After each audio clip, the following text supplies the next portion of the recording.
Par platjoslas datu pārraides tīklu attīstību Latvijā Eiropas kopējā mērķa Digitālajā programmā Eiropai kontekstā ir ieinteresējusies Eiropas Konkurējošo Telekomunikāciju Asociācija ECTA.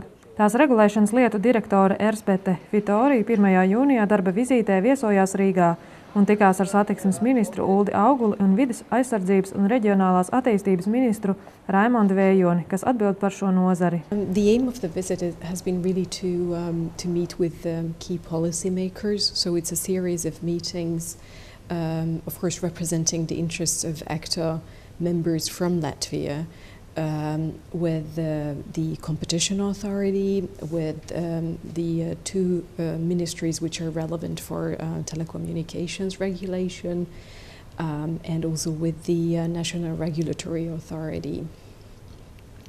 And of course to understand better the situation, the competitive situation in Latvia, and make some suggestions to these decision makers. Ersebete Fitori skaidroja, kā viņa redz situāciju Latvijā telekomunikāciju konkurences jomā. We have been already following a little bit the market developments in Latvia. We were following certainly some outcomes of public tendering processes, and we have been in touch with the Latvian authorities with regard to the results of these public tenders, because we have found that approximately in 80% of all public tenders, it is the former monopolist incumbent, which is partly state-owned, that is winning, and I think that is an issue that should be perhaps looked into more carefully by the Latvian authorities. We have already been also looking into the issue with the spectrum usage restriction, and certainly that is something that we have promised to follow up with the ministers in charge. Pagaidām platjoslas datu pārraides attīstība mūsu valstī kavējas, kas ir pretrunā ar Eiropas Savienības direktīvām un Eiropas kopējo politiku šajā jautājumā. The most relevant goals are actually foreseen in the EU 2020 strategy and the digital agenda of the European Union. That is the long-term development strategy of the EU, where it would like to be in 2020, and one of its flagship initiatives is the digital agenda. And that foresees actually quite ambitious and I think very positive targets from a consumer perspective. And those are that there should be 100% availability of basic broadband services by 2013, so that's very near. But it has also kind of even more ambitious and forward-looking objectives, and those are that all consumers should have access to at least 30 megabit per second internet services by 2020. And in order to ensure that these services are affordable and readily available for consumers, the third target is that at least 50% of European households should subscribe to at least 100 megabit per second broadband services. I think that for consumers this is very good news, because if there is a requirement for member states to ensure that half of the population is actually using and subscribing to very high-speed broadband services, that means, I think, translated into consumer terms, that those services have to be affordable, and that is delivered always by a very competitive market. It's competition that brings affordability to consumers.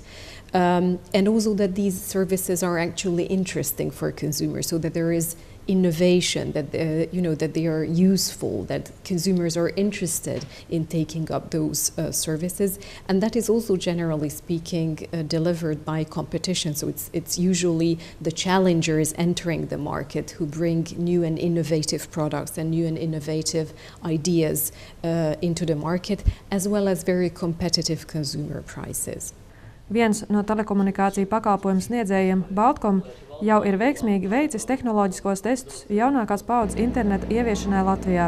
Taču pagaidām nevar sākt strādāt komercrežīmā, jo to liedz pērn augustā pieņemtie nacionālie frekvenču plāna grozījumi, ar kuriem līdz 2014. gadam ir iesaldēta jauno standartu izmantošana tieši šim operatoram piešķirtajās frekvencēs. Vienlaicīgi otrdien Latvijas mobilais telefons paziņoja par jaunākās paaudzes jeb 4G komercpakalpojumu uzsākšanu. Tādēļ Ersebete Fitori pieprasīja nekavējošu situācijas risinājumu. There is one immediate concern to us in the field of spectrum management, and that is that there is currently a technological restraint put on only one of the available spectrum licenses, which does not permit that this operator, which is Bolcom, actually starts providing advanced 4G mobile broadband services to its consumers. It is not for technical reasons, so we understand that there is no problem with harmful interference with other existing services. I really hope that, as they promised, both the Ministry and the Competition Authority will carefully look into this matter and see whether it is possible to lift that technological restraint. Arī Latvijas Telekomunikāciju asociācija rīkojas, lai konkurence telekomunikāciju nozarē Latvijā būtu godīga un netiktu aizkavēta jaunāko tehnoloģiju ieviešana. Tādēļ LTA biedri gada kopsapulcē māja sākumā vienojās un apstiprināja nozares memorandu par atbalstu platjoslas datu pārraides tīklu attīstībai, kurā lūdz atbildīgās ministrijas risināt 3 galvenos jautājumus. Viens no tiem ir konkrēts jautājums par platjoslas interneta attīstību Latvijā. Gribam ļoti skaļi pateikt, kā nozare nedrīkst atstāt bez naudas, ja? Ka šeit tieši viņu jāiegulda, ka mums ir ļoti sava nopietna specifika, tā tie ir pilsētas un lauku rajoni, ja?